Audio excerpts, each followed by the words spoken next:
the focal point for Christmas decor is always the tree, so you want to make it as fabulous as possible, right? Lucky for me, I have Jim Cook here from White Barn Decor here with me now to help me step up my tree decorating skills.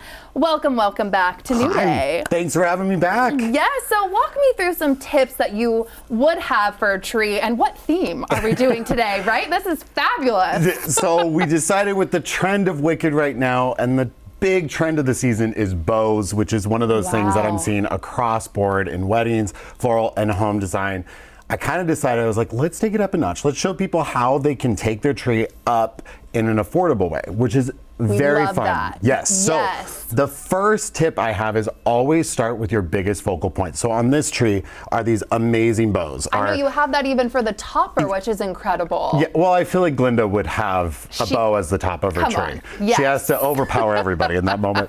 But the best part about it, it's honestly just these satin runners, and all you have to do is fold them in half.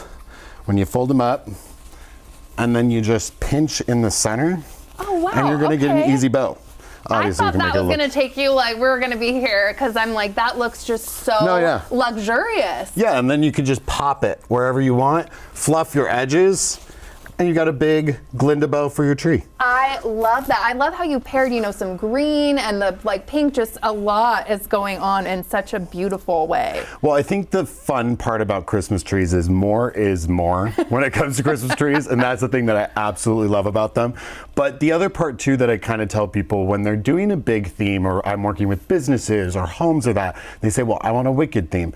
Stay away from just using two colors, like one shade of green and one shade of pink. Start giving yourself a lot of depth. As you can see, we've got bubblegum pink, we've got the iridescence of pink, we've got fuchsia pink, and then we pop in a little bit of gold to offset it. Same with the green. You can see that there's multiple shades of green going through, and then an undercurrent of black to make the tree pop. That's such a good idea. Yes. Okay. Yeah, and it is popping. So my other favorite thing with Christmas trees is floral stems. In the industry, we usually call them picks, but floral stems is it. And I like, when I'm using a floral stem, I like to actually bend it down. Yeah. Give it a little bit of a fluff, because we want all aspects in. And then I'm just gonna let you slide it right on in there. Slide it wherever? Yeah. Oh, I love a sparkle. Who doesn't love a little sparkle? Yep, it makes it fun, it makes it easy, it takes it into the tree a little more. Yeah. And you could pop these around your tree really easy. Just slide them in. You don't need to do. And again, mixing like gold and silver, you're totally in on that. Oh yeah. Okay. I think the thing about it is, break the rules. Everybody kind of says, don't do this, don't do that. I'm like, do what you like, do what makes you happy.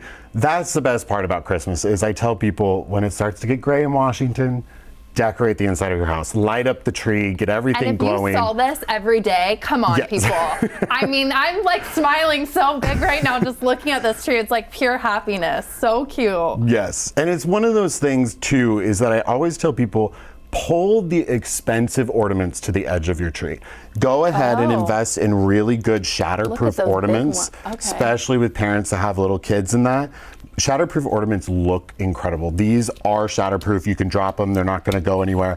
Good for pets too, when people have pets and they're knocking things down. Exactly. Okay. And what you're going to do with these is you work them in. So you can see that these guys are tucked into the tree. They're deep in, filling those gaps. And then you're going to bring the expensive, like these finials and these big glass finials, out to the edge of the tree, because those are the parts that 90% of the time, those hold the memories and the meaning of what we want for the Christmas tree. So spectacular. Okay, and so White Barn Decor, do they have just all of these things and more? Can they come to you and be like, I have a theme, help me? Yeah. I mean, we did the Mary Poppins Christmas tree at the Fifth Avenue Theater. We have been doing anything and everything you could think of. We have a black Christmas tree with white ornaments. We have a 40-foot long snow tunnel that has been a blast.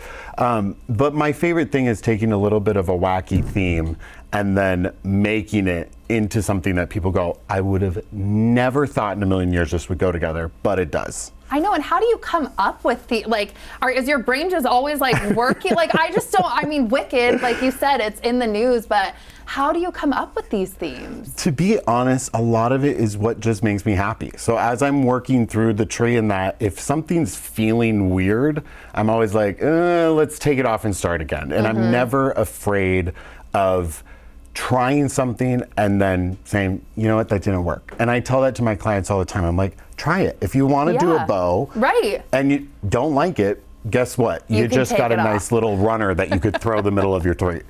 Do you do lights on your tree? I'm seeing that you didn't even need that with this, which is easier for me, like not having to, wrap. Everyone knows about wrapping the lights. Yeah, so these trees at White Barn, we do sell all pre-lit trees. And when I'm working with trees, I try to get everybody to go to a pre-lit faux. They're just a little easier to decorate. And I love lights. This one, yeah, it does light up, and the best part about it is you can actually take out the incandescent light on it and put different colors. So if you wanted pink and green all over this tree, you could have that, which is a lot of fun. Done and done. You're amazing, Jim. Thank you so much for being here. I'm just smiling so big because I love this tree. I'm obsessed. And thank you to all of you for spending time with us today. You can check out our website for more of our content, and you can always send us an email to share your thoughts. So don't forget to enjoy your new day, and we'll of course see you next time.